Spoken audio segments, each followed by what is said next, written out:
সরকারেরও যেমন 180 দিন, বিরোধী দলেরও 180 দিন পার হচ্ছে।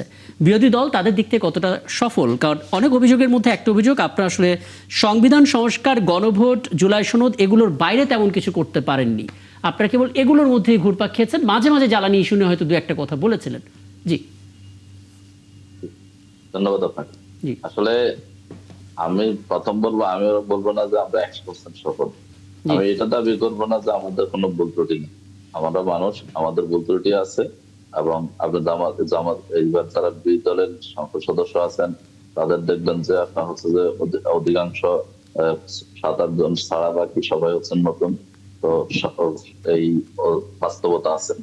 এরপরও আপনি দেখবেন এই বিরোধী দল হিসেবে জামাত ইসলামী যে ভূমিকাটা রাখছে, এটা আমরা আগে যেটা চিন্তা করতাম যে বাংলাদেশের বিরোধী দল মানে হচ্ছে যে বিরোধিতার জন্য বিরোধিতা, বা বিরোধী দল মানে হচ্ছে জ্বালা পোড়াও, বয়কট, অবরোধ, এগুলো। কিন্তু এটা দেখে আমরা বিরোধী দলকে মূল্যায়ন করতে শিখেছি এবং সে দৃষ্টিতে আমরা অনেকে মূল্যায়ন করি।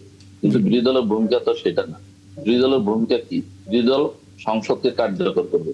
আপনি দেখেন জামাত ইসলামী আজ পর্যন্ত যে দুটো অধিবেশন হয়েছে সেখানে উপস্থিতির দিক থেকে, বক্তব্যের দিক থেকে এবং এটাকে জনগণের কাছে আকর্ষণীয় একটা জায়গায় নিয়ে গেছে। মানুষ সংসদ শুনে, এবং সেটা যদি বিরোধী দল অংশগ্রহণ না করতো তাহলে এই সংসদ কার্যকর হতো না।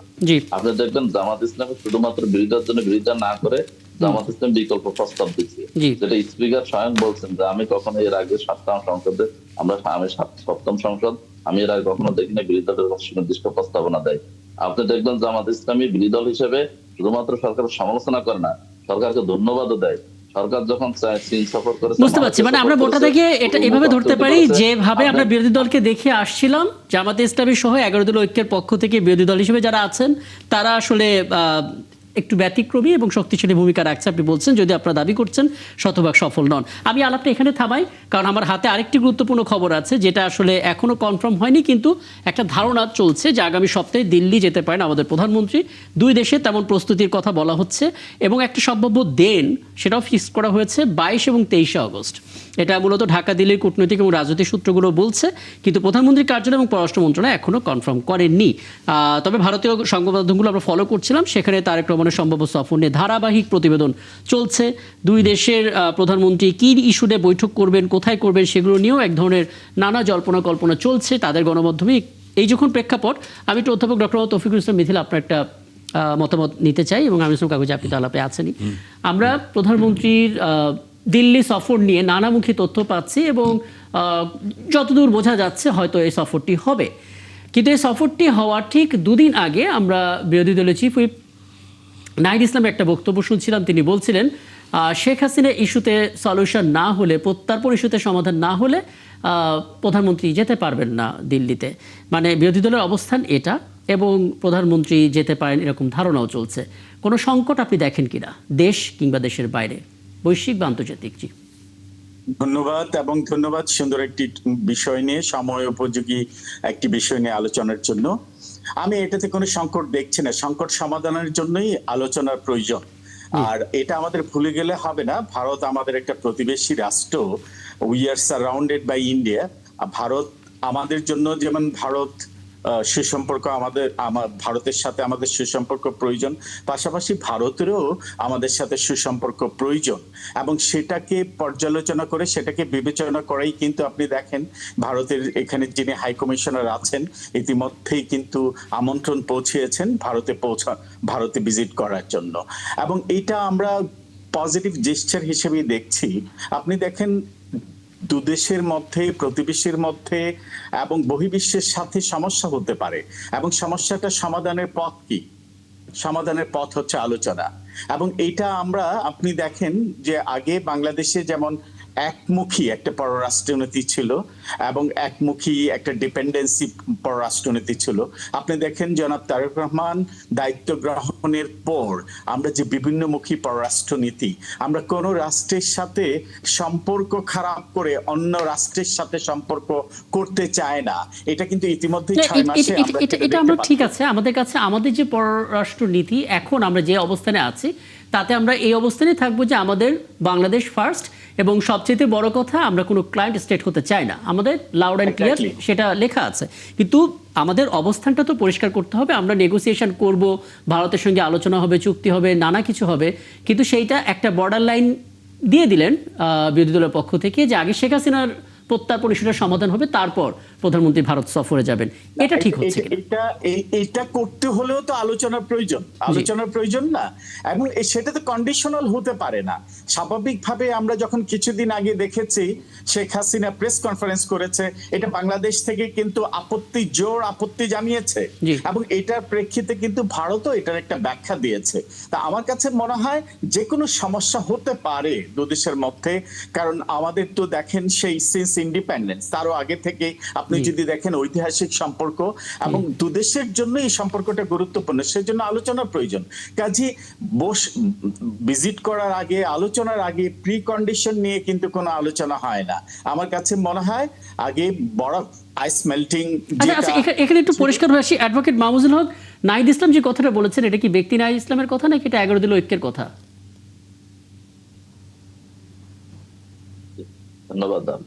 আসলে নাহিদ ইসলাম যে কথাটা বলেছেন, আমি এটা যদি 11 দলের পক্ষ থেকে মুখপাত্র হিসেবে বলতেন, তাহলে তো সেইভাবে 11 দল জোটের প্রোগ্রাম হয়ে তাকে ওইভাবে প্রেস ব্রিফিং করা হয়েছে। এটা তো অন্য দল একটা দলের একটা প্রোগ্রামে এই কথাটা বলেছেন, বক্তব্যটা দিয়েছেন।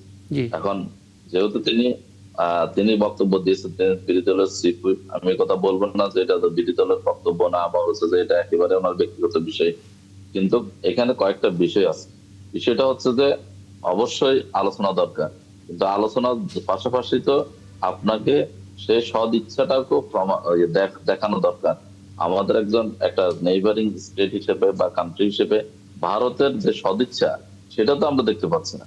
আমাদের এই যে প্রথমে আপনি বলেন যে সরকারকে যে আমন্ত্রণ পত্রটা দিল, সে আমন্ত্রণ পত্রে যেখানে তারেক রহমানকে প্রাইম মিনিস্টার হিসেবে স্বীকৃতি দেওয়া হলো না, তাহলে ওনারা কি এখনো কি শেখ হাসিনাকে প্রাইম মিনিস্টার মনে করেন? এটা কি ব্যাখ্যা দেবেন? এটা কি ভুল?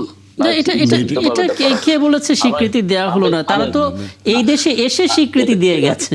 জি না, এটা দিয়ে গেছেন পাশাপাশি না, আপনি এটা আমি এরপর হচ্ছে যে ধরেন আমাদের এই গত ফেসিবাদ যে পরিবার যেভাবে বাংলাদেশের গাঁড়ে বসছিল, সেটা তো ভারতের প্রত্যক্ষ সহযোগিতা ছিল, এবং সেটা না হলে শেখ হাসিনা এই এতটুকু ফেসিবাদ রাষ্ট্র কায়েম করতে পারতেন না।